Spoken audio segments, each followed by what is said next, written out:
Hello friends. आज हमारा English vocab के ऊपर ये फोर्थ लेक्चर है।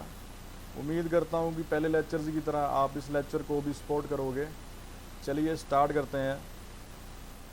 आज हम पढ़ेंगे सबसे पहले टाइप्स ऑफ लेयर। लेयर कितने टाइप के होते हैं। सबसे पहले लेयर जो है वो है नोटोरियस। नोटोरियस लेयर वो लेयर है जो आपसे कोई भी बात करेंगे लेकिन आप उस पर भरोसा नहीं करेंगे। मतलब वो पहले इतने बदनाम हो चुके हैं कि ये वो कुछ भी कहेंगे आप समझ जाओगे कि ये झूठ बोल रहे हैं। तो नोटोरियस का जो मीनिंग है वो यही है कि well known for something bad. Next जो लेयर है वो है कंज्यूमेट लेयर।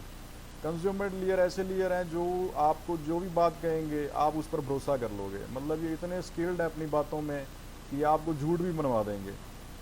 तो कंज्यूमेट का मतलब भी ये निकल गया था एक्सट्रीमली स्किल्ड। कंज्यूमेट मीनिंग कोई आर्टिस्ट, कोई पेंटर, कोई डांसर जो एक्सट्रीमली स्किल्ड है उसको हम कंज्यूमेट कह देते हैं। नेक्स्ट जो लेयर आता है वो है इनकोरिजेबल लेयर। इनकोरिजेबल लेयर वो लेयर है जो कई बार झूठ बोलते हुए पकड़े गए हैं लेकिन फिर भी ये बार बार झूठ बोल रहे हैं।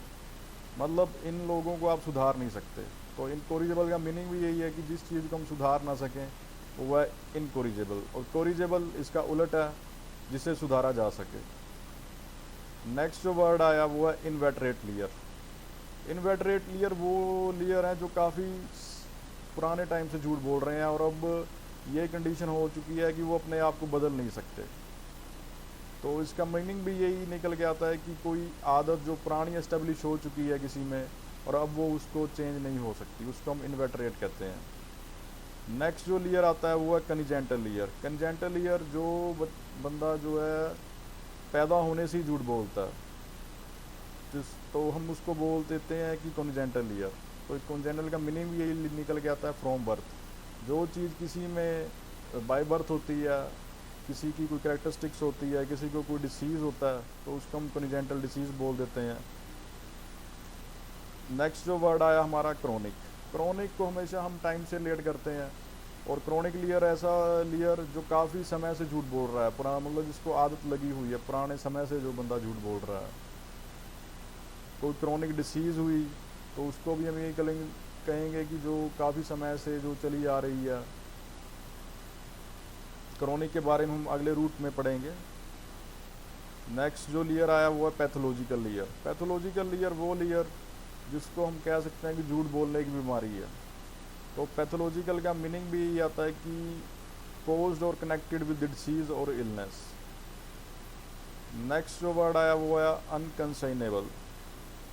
ये लेयर उस टाइप के हैं जो झूठ बोलते जा रहे हैं और सामने वाला भी जो है हर्ट हो रहा है, लेकिन कहते हैं ना कि कोई कंसाइंस नहीं इन बंदों में, ये बोलते जा रहे हैं, इनको पता नहीं कि गलत है सही है, और अनरीजनेबली इतना ज़्यादा झूठ बोलते हैं कि इनको पता नहीं रहता ये क्या बोल रहे हैं। तो हम उस को बोलते हैं अनकंसाइनेबल, और इसका मतलब भी यही आता है अनरीजनेबली एक्सेसिव और विदाउट कंसाइंस। नेक्स्ट जो लेयर आते हैं वो है ग्लिब। ये लेयर जो है जो अपनी बातों से चतुराई से बात करते हैं, वर्ड्स को फटाफट क्विकली बना लेते हैं, उसको हम बोलते हैं ग्लिब। नेक्स्ट जो लेयर आते हैं वो है एग्रेगेरियस।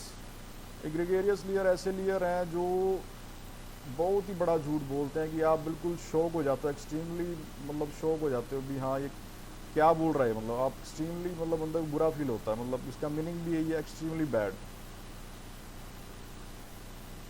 नेक्स्ट जो हम रूट पढ़ेंगे वो है क्रोनिक। क्रोनिक हमने पीछे ही पढ़ा था, क्रोनिक लेयर जो टाइम से रिलेट करता। तो सबसे पहला वर्ड जो आया वो है एनाक्रोनिक। एनाक्रोनिक क्या है? Out of time, out of date. जैसे मैं एग्जांपल दूँ आपको, कोई ड्रेस जो पुराने ज़माने की है हम आज उसको डालते हैं तो कोई कहता है दिस इज़ एनाक्रोनिक। मतलब ये ड्रेस जो आज के टाइम की नहीं है, आउट ऑफ टाइम, अब इसका टाइम जा चुका है। तो नेक्स्ट जो वर्ड इसी से लेट तो नहीं करता क्रोनिक से, पर इसके साथ थोड़ा out of the time, out of place करके इसलिए मैंने इसको इसमें इंट्रोड्यूस किया। ये वर्ड है इनकॉन्ग्रुअस। इसका मीनिंग है आउट ऑफ प्लेस। इसका मतलब जैसे आप इंटरव्यू देने गए, वहाँ पर आप शेरवानी तो डाल के जा नहीं सकते इंटरव्यू में, तो वो शेरवानी जो है उस इंटरव्यू के लिए आउट ऑफ द प्लेस हुई, वहाँ तो आपको फॉर्मली डाल के जाना पड़ेगा। तो ऐसे हम इनका मीनिंग समझेंगे। नेक्स्ट जो वर्ड है वो है क्रोनोलॉजिकल। क्रोनोलॉजिकल क्या है? ये है इनकरेक्ट टाइम ऑर्डर।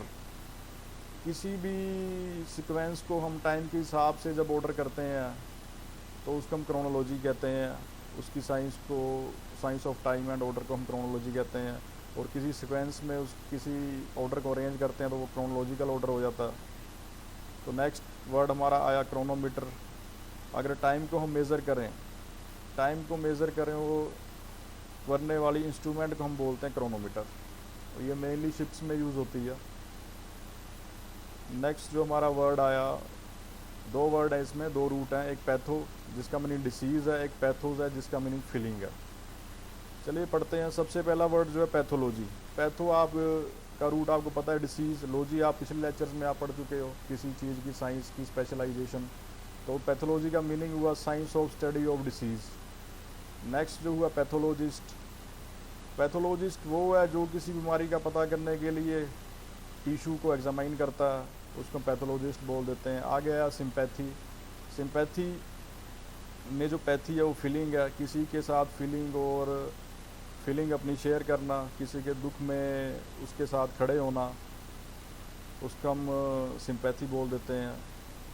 एंटीपैथी क्या हुआ? एंटी हुआ अगेंस्ट, किसी की फीलिंग के अगेंस्ट होना, किसी का दुश्मन होना, वो हो गया एंटीपैथी। अगला वर्ड आया अपैथी। पैथी के आगे ए लगा, मतलब फीलिंग जो है ख़त्म हो गई। अगर किसी के साथ फीलिंग ख़त्म हो गई तो इंटरेस्ट भी ख़त्म हो गया। इंटरेस्ट ख़त्म हुआ तो व्यक्ति जो है इनडिफरेंट हो गया। तो पैथी का मीनिंग यही है, lack of any interest, indifferent. Next जो वर्ड आया इम्पैथी। इम्पैथी जो है सिंपैथी से थोड़ा सा ज़्यादा फीलिंग वाला वर्ड है। सिंपैथी का मतलब हुआ किसी की फीलिंग के साथ इतना अपने आप को रिलेट कर लेना कि उसकी फीलिंग्स को, उसके दुख को अपना दुख मान लेना, उसमें अपने आप को महसूस करना, उसको हम इम्पैथी बोलते हैं। तो चलिए आज का जो लेक्चर था मैं उम्मीद करता हूँ आप लोगों को अच्छा लगेगा। आपको अगर वीडियो अच्छा लगे तो चैनल को लाइक, शेयर और सब्सक्राइब ज़रूर करिए। हम आगे भी आपके लिए वीडियोज़ और वोकैब के ऊपर बनाते रहेंगे। Thank you, thanks a lot.